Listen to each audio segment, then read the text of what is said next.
Non filers की category खत्म, जायदाद और बैनुल-अक़वामी सफ़र अकाउंट खोलने पर पाबंदी होगी। FBI ने नॉन फाइलर्स को निशाना बनाने के लिए मुतअद्दिद पाबंदियां मुतारिफ कराने का ऐलान किया ताकि टैक्स कंप्लायंस को बढ़ाया जा सके और टैक्स बेस को वसी किया जा सके। नॉन फाइलर्स कैटेगरी को ख़त्म कर दिया जाए। इब्तदाई पाबंदियों में जायदाद की खरीदारी, गाड़ियों की खरीदारी, म्यूचुअल फंड्स में सरमायाकारी, करंट अकाउंट्स खोलने और बैनुल-अक़वामी सफ़र, मजहबी सफ़र के अलावा शामिल हैं।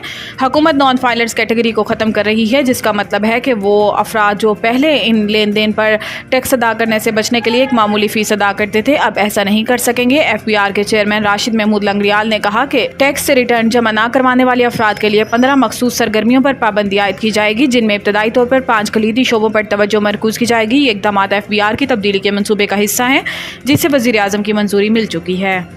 IMF की कड़ी शराइत पूरी कर दी हैं। कुछ का ताल्लुक चीन से था। वज़ीर आज़म ने कहा है कि IMF का कुछ शराइत का ताल्लुक चीन से था। चीन ने दोबारा हाथ पकड़ा और माजी की तरह ताउन किया। इन्होंने कहा कि चीनी क़यादत सऊदी अरब और UAE का शुक्रगुजार हूँ। इनके ताउन के बगैर ये मुमकिन नहीं था। वज़ीर आज़म का कहना था कि इज्तिमाई काविशों से हुकूमत और इदारों ने मिलकर मुआशी चैलेंजेस को कबूल किया। दिन रात मेहनत से मुआशी इशारियों पर बतदरीज बेहतरी आ रही है।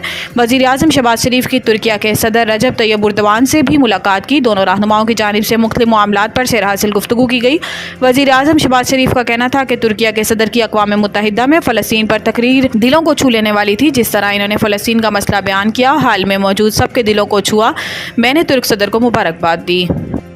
दहशतगर्द ब्लैकमेल करके बलोच खवातीन को वर्गलाते हैं। गिरफ्तार खुदकुश हमलावर अदीला बलोच।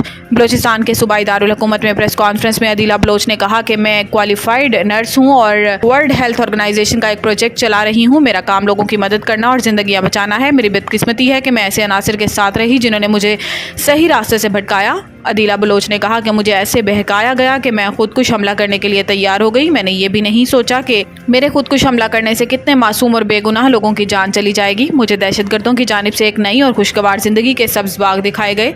गिरफ्तार खुदकुश हमलावर के मुताबिक मैं अपने घर वालों को बताए बगैर दहशतगर्दों के पास पहाड़ों में चली गई। वहाँ जाकर मुझे एहसास हुआ कि यहाँ मुश्किलात और सख्त ज़िंदगी के सिवा कुछ भी नहीं। मेरे अलावा वहाँ और भी बहकाए हुए बलोच नौजवान मौजूद थे।